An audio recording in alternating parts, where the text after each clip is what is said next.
Saudara-saudara kaum muslimin yang dihormati dan dikasihi sekalian, di dalam surah Al-Hashr ayat yang ke-7, Allah Ta'ala mengajar kepada kita bagaimana sepatutnya kita mentadbir kekayaan yang dianugerahkan oleh Allah Ta'ala. Dengan firman Allah Ta'ala, A'udzu billahi minasy syaithanir rajim. Ma afa Allahu ala rasulihi min ahlil qura falillahi walirrasuli walidhil qurba wal yatama wal masakin wabnis sabili kaila yakuna dulatan bainal aghniya'i minkum wama atakumur rasulu fakhudhuhu وَمَا نَهَاكُمْ عَنْهُ فَانْتَهُوا وَاتَّقُوا اللَّهَ إِنَّ اللَّهَ شَدِيدُ الْعِقَابِ. Sadaqallahul azim. Maksudnya, apa yang Allah Ta'ala kurniakan kepada Rasulnya, yakni Muhammad sallallahu alaihi wasallam, daripada harta penduduk negeri, bandar atau desa, dengan cara tidak berperang, maka ia adalah milik bagi Allah dan bagi Rasulullah sallallahu alaihi wasallam dan bagi kaum kerabat dan anak-anak yatim dan orang-orang miskin serta orang-orang musafir yang terkandas. Ketetapan ini supaya harta itu tidak hanya berlegar-legar di antara orang-orang yang kaya di kalangan kamu, dan apa jua yang diberikan oleh Rasulullah sallallahu alaihi wasallam kepada kamu, maka terimalah serta amalkanlah, dan apa jua yang dilarangnya untuk kamu lakukan, maka patuhilah larangannya. Bertakwalah kamu kepada Allah, kerana sesungguhnya Allah Ta'ala amatlah berat azab seksanya, yakni bagi orang-orang yang melanggar perintahnya. Saudara-saudara kaum muslimin yang dihormati dan dikasihi sekalian, ayat ini mengajar kepada kita agar orang yang mempunyai kuasa di dalam mentadbir harta kekayaan hendaklah memastikan bahawa kekayaan itu tidak hanya tersimpan di kalangan orang-orang yang sudah pun kaya semata-mata, tetapi mereka mempunyai amanah daripada Allah Ta'ala untuk memastikan agihan kekayaan itu juga dinikmati oleh pelbagai lapisan masyarakat. Kita hendaklah memastikan bahawa kekayaan yang diberikan oleh Allah Ta'ala juga dinikmati oleh kaum kerabat. Tidak cukup dengan kaum kerabat, tetapi perlu dinikmati oleh anak-anak yatim. Tidak cukup kepada anak-anak yatim, perlu disebarluaskan, diberikan kesenangan kepada orang-orang yang miskin di kalangan kita. Tidak cukup dengan itu, juga hendaklah diberikan habuan mereka kepada orang-orang yang berhutang, yang terkandas perjalanan mereka dan sebagainya. Saudara-saudara kaum muslimin sekalian, Islam datang kepada kita dengan penuh keadilan. Islam tidak sama sebagaimana sistem-sistem ataupun izm-izm, ideologi-ideologi ciptaan manusia yang kadang-kadang kerana inginkan keadilan tetapi mereka melampau dan mereka tidak sedar bahawa keadilan yang mereka kejar sebenarnya menjadi kezaliman kepada masyarakat. Kita lihat beberapa sistem umpamanya seperti sosialisme, kita dapati bagaimana tujuannya adalah baik untuk memastikan keadilan di dalam pengagihan kekayaan negara, Tetapi apa yang berlaku ialah orang yang bekerja keras akan mendapat hak yang sama sebagaimana orang yang malas. Orang yang mempunyai kelulusan yang rendah mendapat habuan yang sama sebagaimana orang yang mempunyai kelulusan yang tinggi. Tidak ada motivasi yang sebenarnya yang sepatutnya diberikan kepada golongan yang berhak menerima kekayaan. Dan kita melihat satu lagi pelampauan yang dilakukan oleh manusia, umpamanya kapitalisme yang terlalu mementingkan keuntungan kebendaan. Kapitalisme yang diamalkan oleh majoriti negara-negara barat. Mereka tidak peduli siapa yang mampu berusaha, dialah yang mendapat segala-galanya, tanpa dipedulikan golongan yang miskin, golongan yang tidak mendapat nasib yang baik. Saudara-saudara kaum muslimin sekalian, maka Islam datang kepada kita mengajar suatu ajaran yang sepatutnya diamalkan oleh orang-orang Islam. Tetapi kita dapati bagaimana apa yang diajarkan oleh Allah Ta'ala kepada kita, sebagaimana yang disebut dalam surah Al-Hashr ayat yang ke-7, pada hari ini tidak diamalkan secara meluas oleh negara-negara umat Islam, tetapi sebahagiannya diamalkan oleh negara-negara barat yang mana mereka mengamalkan ajaran kapitalisme. Kita melihat bagaimana negara-negara barat, walaupun mereka mengamalkan ajaran kapitalisme, ideologi kapitalisme, sistem kapitalis di dalam negara mereka, tetapi mereka mempunyai satu sistem yang dipanggil sebagai benefit, sehingga menyebabkan orang-orang miskin mendapat bantuan daripada kerajaan. Tetapi negara-negara Arab yang dianugerahkan kekayaan minyak di dalam perut bumi mereka, mereka tidak ada sistem sebagaimana yang diamalkan oleh United Kingdom. Sedangkan United Kingdom adalah satu negara bukan Islam. Sedangkan Quran diturunkan kepada orang-orang Islam. Kenapakah kekayaan hanya berlegar di kalangan orang-orang yang kaya dan tidak dapat dinikmati oleh golongan miskin? Sedangkan surah Al-Hashr ayat yang ke-7 diturunkan untuk dibaca oleh orang-orang Islam, diamalkan oleh orang-orang Islam, tetapi orang-orang Islam tidak mengamalkannya. Sidang hadirin mukminin, apabila Malik Zahir sewaktu memerintah kerajaan Islam, yang mana beliau memerintah bumi Syam, pada zamannya ada seorang ulama yang tulisannya, nukilannya dibaca, dikaji oleh orang-orang Islam, termasuk di dalam negara kita. Tulisannya yang bertajuk Riyadhus Salihin, susunan hadis-hadis yang disusun olehnya, yang dinamakan sebagai Riyadhus Salihin. Susunan hadisnya yang disebut sebagai Matan Arba'in, hadis 40 dan sebagainya. Itulah yang disebut sebagai Al-Imam An-Nawawi rahimahullahu ta'ala, yang lahir pada tahun 631 Hijrah dan wafat pada tahun 676 Hijrah. Apabila Malik Zahir bersedia untuk menghadapi peperangan dengan Tatar pada masa itu, berhadapan dengan kezaliman Mongol, maka Malik Zahir telah mengarahkan kerajaannya, rakyatnya, negaranya supaya bersedia untuk melancarkan peperangan, berhadapan dengan pertempuran dengan suatu tentera yang sangat zalim dalam sejarah dunia yang dipanggil sebagai Tatar ataupun Mongol.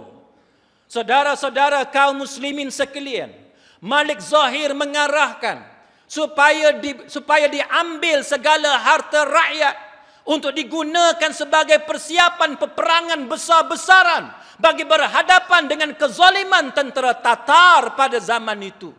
Maka ulama-ulama Syam pada masa itu hampir kesemuanya mengeluarkan fatwa yang selari dengan keputusan kerajaan yang diterajui oleh Malik Zahir pada masa itu demi mempertahankan sebuah kerajaan Islam. Maka ulama-ulama Syam pada masa itu mengeluarkan fatwa mengizinkan kerajaan mengambil harta rakyat bagi menghadapi peperangan besar-besaran berhadapan dengan tentera Mongol yang terkenal dengan kezalimannya. Tetapi Malik Zahir merasa tidak puas hati kerana tiada fatwa yang datang daripada Al-Imam An-Nawawi rahimahullahu ta'ala. Lalu Imam Nawawi dijemput hadir ke istananya untuk mengeluarkan fatwa yang selari dengan fatwa-fatwa yang dikeluarkan oleh majoriti ulama Syam pada masa itu. Saudara-saudara kaum muslimin sekalian, Al-Imam An-Nawawi rahimahullahu ta'ala berkata kepada Malik Zahir, menyentuh tentang asal-usul Malik Zahir. Malik Zahir sebagaimana yang dinyatakan oleh Al-Imam An-Nawawi rahimahullahu ta'ala. Imam An-Nawawi mengatakan bahawa tuanku pada suatu masa dahulu sebelum menjadi raja hanyalah seorang tawanan perang, datang daripada golongan yang tidak berharta, tetapi sekarang menjadi raja menguasai negara.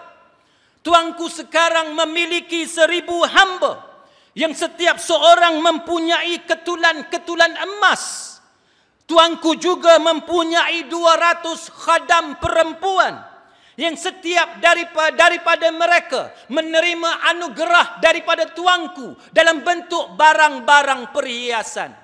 Maka selagi mana harta-harta ini tidak diambil daripada harta tuanku, maka saya tidak akan membenarkan, tidak akan mengeluarkan fatwa untuk mengizinkan harta rakyat diambil untuk perbelanjaan peperangan menentang tentera Tatar. Saudara-saudara kaum muslimin sekalian, ini adalah contoh yang berlaku pada zaman silam tetapi berulang pada zaman moden.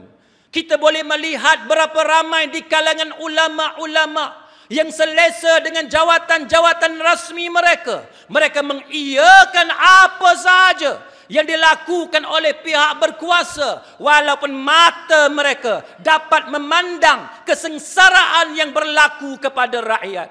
Mereka tidak peduli semata-mata kerana kedudukan yang mereka perolehi. Apabila mereka menerima pingat, tidak segan silu mengambil gambar, memaparkannya pada Facebook masing-masing, berbangga dengan pingat kebesaran yang mereka perolehi.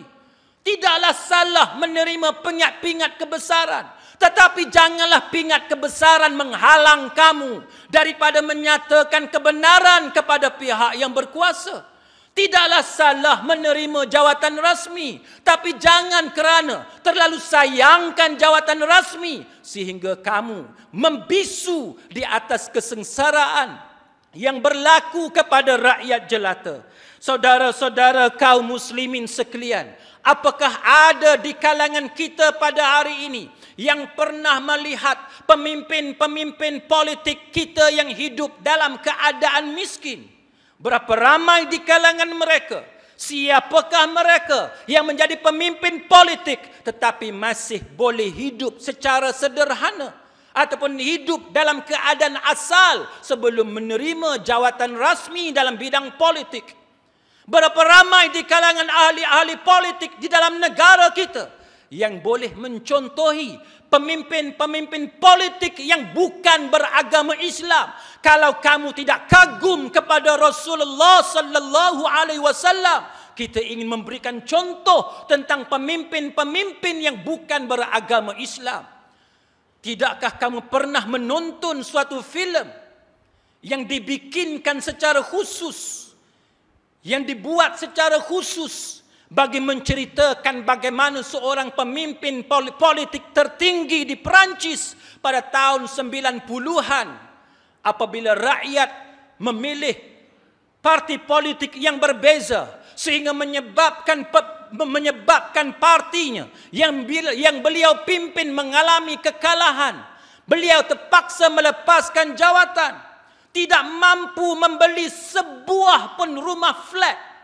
Satu unit rumah flat di Bandar Paris, di kota raya Paris, sehingga menyebabkan beliau mengambil tindakan membunuh diri. Rakyat Perancis dapat menonton bagaimana kisah hidup pemimpin mereka yang hidup dalam keadaan miskin, yang tidak mengambil kesempatan daripada jawatan yang mereka terima dalam bidang politik. Malulah kita. Kita bukan sahaja enggan menerima ajaran Nabi, bukan sahaja tidak mau mencontohi apa yang dilakukan oleh Umar Al-Khattab, sehingga tidak dikenali beliau sebagai khalifah Islam kerana hidup dalam keadaan yang penuh dengan kesederhanaan. Malulah kita kerana kita bukan sahaja gagal mencontohi pemimpin agung Nabi sallallahu alaihi wasallam, kita juga gagal mencontohi bagaimana hebatnya pemimpin politik di negara barat yang boleh hidup secara transparan. Rakyat boleh mengetahui berapa banyakkah kekayaan yang mereka miliki. Kita boleh melihat bagaimana pemimpin politik Perancis ini membunuh diri semata-mata kerana tidak mampu membeli rumah kediaman untuk keluarganya.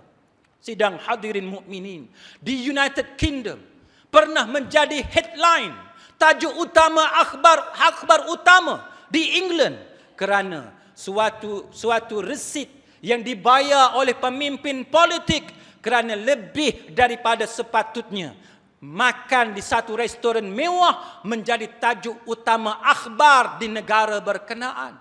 Saudara-saudara kaum muslimin sekalian, di negara seperti United Kingdom, walaupun sebuah negara yang mengisytiharkan bahawa penduduk mereka majoritinya beragama Kristian, bermazhab Church of England, tetapi di negara mereka seorang pemimpin politik di England telah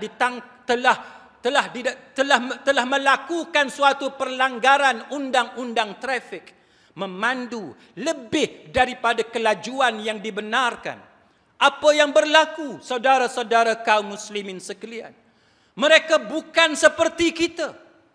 Mereka terpaksa berhadapan dengan kesalahan tersebut, tetapi pemimpin politik ini enggan berhadapan dengan realiti, maka dia telah menukar identiti pemandu berkenaan. Sedangkan dia sebenarnya yang memandu, tetapi dia meminta isterinya supaya mengaku bahawa isterinya yang memandu ketika melakukan pelanggaran had kelajuan pada masa itu. Apa yang berlaku, saudara-saudara kaum muslimin sekalian? Masyarakat di England tidak mengetahui kisah yang sebenar, sehinggalah berlaku perceraian di antara pemimpin politik berkenaan dengan isterinya. Dengan sebab perceraian berkenaan, isterinya menjadi sangat marah kepada pemimpin itu, lalu membongkar rahsia mereka menukar identiti pemandu kereta mereka. Isteri itu mengaku bahawa yang memandu yang sebenarnya adalah si suami, tetapi beliau bersukarela mengambil alih untuk mengelak suaminya daripada mendapat malu kerana disaman melebihi kelajuan yang ditetapkan. Gempar satu negara United Kingdom, saudara-saudara sekalian.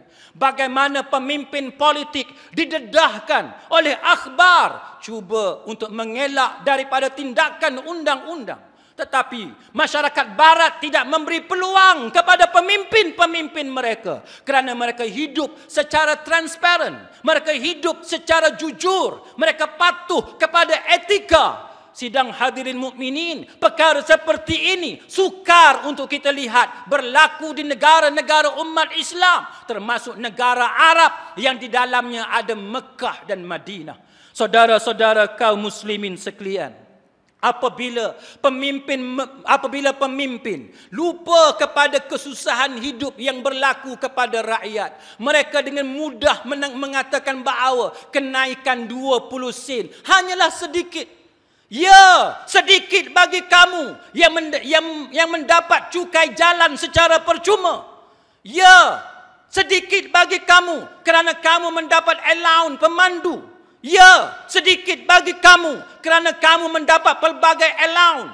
Ya, sedikit bagi kamu kerana kamu mendapat pelbagai lesen.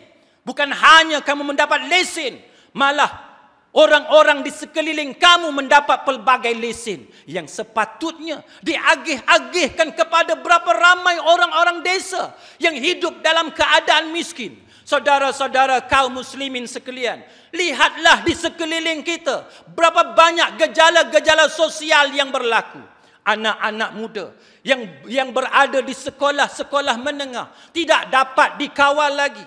Kenapa mereka tidak dapat dikawal? Kerana mereka keluar dari rumah sewenang-wenangnya. Pada waktu malam, sepatutnya mereka berada di rumah. Tetapi mereka tidak berada di rumah. Mereka berkeliaran, berpeleseran, menghabiskan masa dan sebagainya. Apakah mereka tidak ada ibu dan ayah? Mereka ada ibu dan ayah. Maka di manakah ibu dan ayah mereka? Ibu dan ayah mereka tiada di rumah. Kenapa tiada di rumah? Kerana ibu dan ayah terpaksa mengejar shift, terpaksa mengejar overtime, terpaksa mencari wang yang lebih untuk keluarga mereka. Sehingga ibu dan ayah tidak ada masa untuk duduk bersama-sama dengan anak masing-masing di rumah. Akhirnya berlaku pelbagai gejala sosial dalam masyarakat. Mereka tidak memahami, golongan pemimpin ini tidak memahami bagaimana melaratnya rakyat yang berada di bawah. Berapa ramai di kalangan kita yang mempunyai kereta, tetapi apabila pergi bekerja tidak menggunakan kereta. Kenapa mereka tidak menggunakan kereta? Jawapan yang biasa mereka berikan, untuk menjimatkan wang petrol. Mereka sanggup menunggang motosikal semata-mata untuk menjimatkan wang petrol. Hanya RM200, hanya RM150 yang memang tidak dipandang oleh golongan menteri. Berapa ramai di kalangan kita yang sanggup bersabung nyawa di atas jambatan Pulau Pinang semata-mata untuk menyelamatkan RM200 sebulan. Berapa ramai di kalangan kita yang sanggup bergesel dengan lori-lori, trailer-trailer di atas jambatan Pulau Pinang semata-mata untuk menyelamatkan, menjimatkan RM150 sebulan. Saudara-saudara kaum muslimin sekalian, golongan menteri tidak mengalami keadaan seperti ini. Mereka tidak pernah mengalami keadaan isteri kita yang bersalin di atas lantai hospital kerana kekurangan katil-katil di wad bersalin. Sepatutnya kita desak supaya isteri-isteri menteri, anak-anak menteri, mereka bersalin di atas lantai hospital supaya merasai sendiri bagaimana sukarnya kehidupan seperti ini.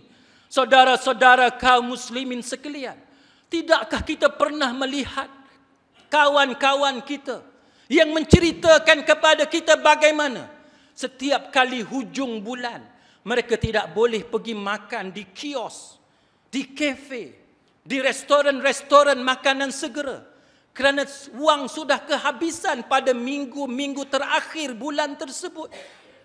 Tidakkah kita melihat bagaimana meriahnya setiap kali awal bulan, bergembiranya rakyat kerana menerima wang gaji masing-masing. Para pemimpin, mereka bermaharaja lela sepanjang masa. Mereka tidak ada artinya hujung bulan kerana wang mereka melimpah ruah. Mereka tidak merasai apa yang dirasai oleh rakyat bawahan. Tidakkah kita melihat bagaimana ada di kalangan rakan-rakan kita setiap kali hujung bulan berkongsi makan tengah hari dengan isteri mereka, berkongsi makan malam dengan isteri semata-mata kerana ketiadaan wang? Tidakkah kita pernah melihat bagaimana ada rakyat jelata yang melarat di bawah ini, sidang hadirin mukminin, hanya makan mi segera semata-mata kerana ketiadaan wang. Kerana itu bagi rakyat jelata 20 sen kenaikan adalah satu kenaikan yang sangat tinggi. Kerana ia bukan sahaja melibatkan kos pengangkutan, perbelanjaan harian, perbelanjaan bulanan, yang mana setiap di kalangan kita yang menunggang motosikal, menyeberangi jambatan Pulau Pinang, sanggup berhadapan dengan risiko berlanggar dengan lori, digelek, digilis oleh lori. Berapa ramai di kalangan kita yang menyaksikan dengan mata kepala mereka sendiri bagaimana rakan-rakan kita yang digilis hancur mayat mereka. Apakah para pemimpin tidak menyedari perkara yang berlaku kepada orang-orang bawahan? Bukan sahaja rakyat biasa, tetapi kita melihat bagaimana anggota polis yang bekerja, selesai bekerja, hanya membawa motosikal, menunggang motosikal, balik ke rumah, bergesil dengan kenderaan berat, mati dalam perjalanan. Berlaku kepada sesiapa jua yang mana hidup mereka ditakdirkan hanya mendapat gaji 1,000 lebih ataupun RM700 sebulan. Saudara-saudara kaum muslimin sekalian, rintihan ini bukanlah semata-mata untuk memburukkan pihak yang berkuasa, tetapi dengarlah rintihan rakyat jelata. Bukan sahaja kerana kamu akan diancam oleh Allah Ta'ala dengan azab api neraka kerana berbohong kepada rakyat. Percayalah, pemimpin yang berbohong kepada rakyat, yang zalim kepada rakyatnya, tiadalah yang menunggu mereka melainkan azab api neraka Allah Ta'ala. Mereka tidak mempunyai hati perut. Mereka sanggup hidup dalam keadaan mewah, membiarkan orang-orang di bawah hidup secara menderita. Saudara-saudara kaum muslimin sekalian, maka dengan semangat Hari Raya Korban yang bakal menjelma ini, marilah kita meminta kepada pihak yang berkenaan, alangkah baiknya jikalau kamu mengorbankan sedikit perasaan kamu, mengambil kira keadaan nasib orang-orang di bawah ini. Sesungguhnya jikalau kamu patuh kepada perintah Allah, menjadi pemimpin yang adil, yang amanah, yang menyebarluaskan nikmat Allah Ta'ala, yang mengagih-agihkan secara meluas, kamu akan mendapat pahala yang berganda-ganda daripada Allah. Di antara VVIP, very very important person di hari akhirat nanti, yang disebut oleh hadis Nabi sallallahu alaihi wasallam, ialah 7 golongan yang akan menjadi VVIP di hari akhirat kelak. Salah satunya siapa?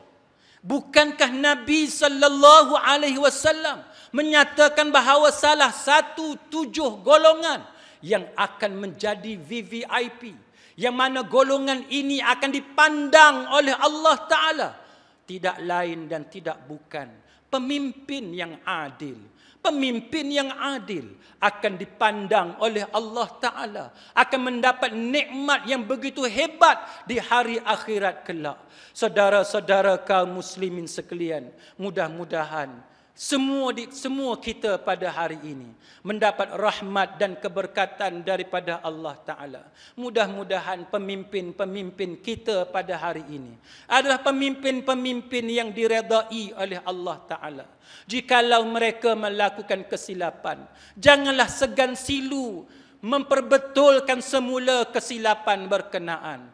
Jikalau kita menjadi orang yang memilih mereka, sama ada sewaktu pilihan raya ataupun pemilihan parti politik tertentu, pastikanlah kita menaikkan pemimpin yang adil, pemimpin yang bertakwa kepada Allah Ta'ala, tanpa mengira fahaman politik masing-masing. Setiap ahli politik hendaklah memastikan, setiap ahli parti politik perlu memastikan pemimpin yang mereka naikkan adalah pemimpin yang menjaga kebajikan masyarakat, pemimpin yang adil, yang takut kepada Allah Ta'ala. Mudah-mudahan kita akan mendapat apa yang disebut oleh Allah Ta'ala, baldatun tayyibatun wa rabbun ghafur, negeri yang baik dan Allah Ta'ala itu maha pengampun. A'udzubillahi minasyaitonir rajim. Bismillahirrahmanirrahim. Wal 'asr innal insana lafi khusr illa alladhina amanu wa amilus salihat wa tawasaw bil haqq wa tawasaw bis sabr. Demi masa, sesungguhnya manusia itu berada di dalam kerugian, kecuali mereka yang beriman dan beramal soleh dan berpesan-pesan dengan kebenaran dan berpesan-pesan dengan kesabaran. Barakallahu li wa lakum fil Qur'anil azim wa nafa'ani wa iyyakum bima fihi minal ayati wadh-dhikril hakim wa taqabbala minni wa minkum tilawatah innahu huwas samiul alim. Aqulu qawli hadha wa astaghfirullahal azim li wa lakum wa liwalidayya wa liwalidikum wa lisairil muslimina wal muslimat fastaghfiruhu innahu huwal ghafurur rahim.